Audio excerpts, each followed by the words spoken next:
Hey everyone, welcome back to my YouTube channel Code with Deepa. So today is day 38 of solving daily problems on LeetCode. Let us see what today's problem is. So the problem is to count the subarrays with fixed bounds.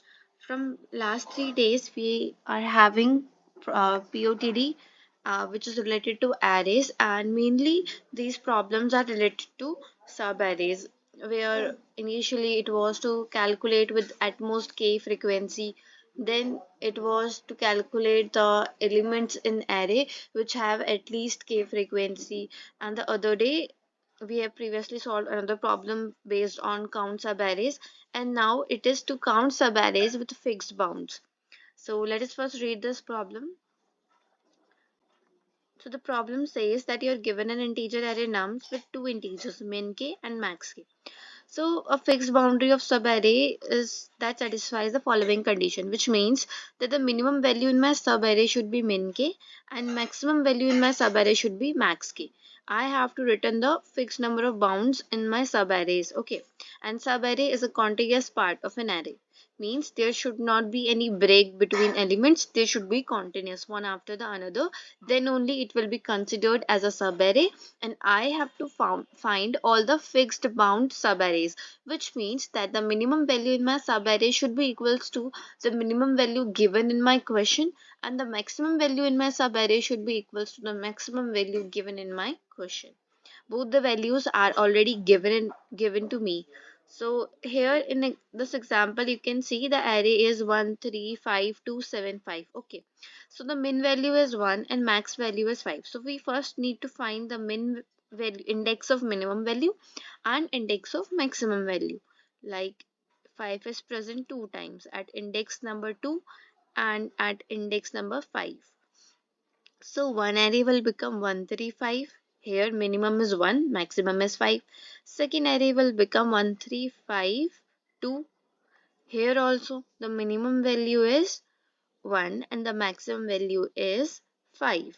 But we cannot take 135 275 as an array or 5275 as an array, because we need the minimum value to be equals to 1 and maximum value should be equals to 5 in this given example. Okay, so now let's try to code this problem. And here first let us declare a variable which will store our result, and it will be of long type, as the return type of this function is long. Okay, so we have initialized it, and now we will initialize two pointers, left and right, who will store our indexes of minimum k. They will be our pointers which will keep track of our sliding window. Okay, now I will declare a variable pmin which will store the position of minimum number, and pmax which will store the position of maximum number. Now we will run a for loop from right equals to 0 to right is less than our nums dot size. After that increment my right value. Okay, inside this for loop I will first take the current number in my num. So num will be equals to nums right, whichever index I am, I will take that value in num. Now I will check if num is less than minimum value or my num is greater than maximum value. In both the condition it means that I am out of the range. So in that case I will calculate my left, which will be equals to right plus 1, and I will mark my position of minimum to be equals to -1, because I don't know where my minimum and maximum values are present in this given subarray. Else I will check if my num is equals to minimum value. In that case I found my minimum value, so I will put my position of minimum equals to my right pointer. Okay, and next again I will check if num is equals to the maximum value. Then I will move my right to the maximum pointer. Now I have to add that part of subarray where my minimum and maximum k are appearing to my result variable, and I will do it with the help of max. I will calculate the maximum of 0, comma, and I will take the minimum of pmin and pmax. After calculating this, I will subtract from it my left. Okay, so it will be minus left plus 1. And after that, at last, I will just return my answer which is stored in res. Okay, so if my given array is the example. So now let us try run the code for the sample example. Okay, so now here we can check my right variable will be at this first index, and after that my num's right will initially store 1. It will check both the conditions here are false. 1 is less than 1 and 1 is greater than 5. Both the conditions are false. So I will go to else part. Okay. Now here num is equals to minK. My minimum value here was 1. So this condition is true. Now my pmin will store here 0. And this condition is not true. So here we will check 0, comma minimum of pmin and pmax. So my pmax is at -1 only and pmin at 0. So their minimum will be -1, and the calculation here will be -1, -0 and +1. So which will give me 0 as output.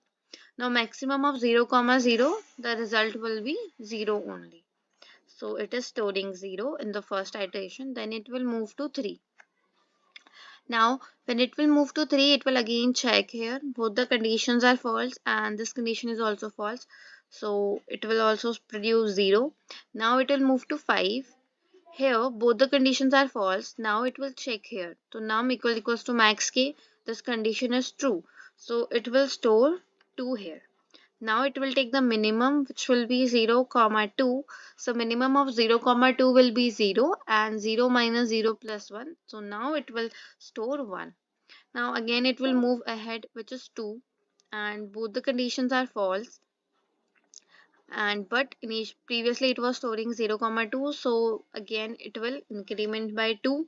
Next it will check for 7. Now for 7, my this condition becomes true, that my num value is greater than my max case. 7 is greater than 5. So in that case, I will move my left pointer ahead of my right pointer. So my right pointer is at 7, which is at index 0, 1, 2, 3, 4. So I will move my left pointer 4 plus 1, 5 at the fifth index, and both the values set to -1. Now again it will check for p maximum, and this condition will become true. It will store here the position, which will be 5, but the result here produced will be 0, and my answer is 2. So here you can also see that output is 2 and my res is also storing here 2. So it is, we have dry run this code and it is producing correct output. Now let's just submit this and check for other test cases.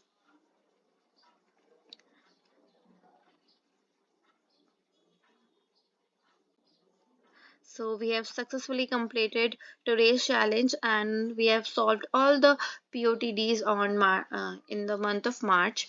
And I hope this video is clear to you. And if you have any doubt, please leave it in the comment section. I will reply you.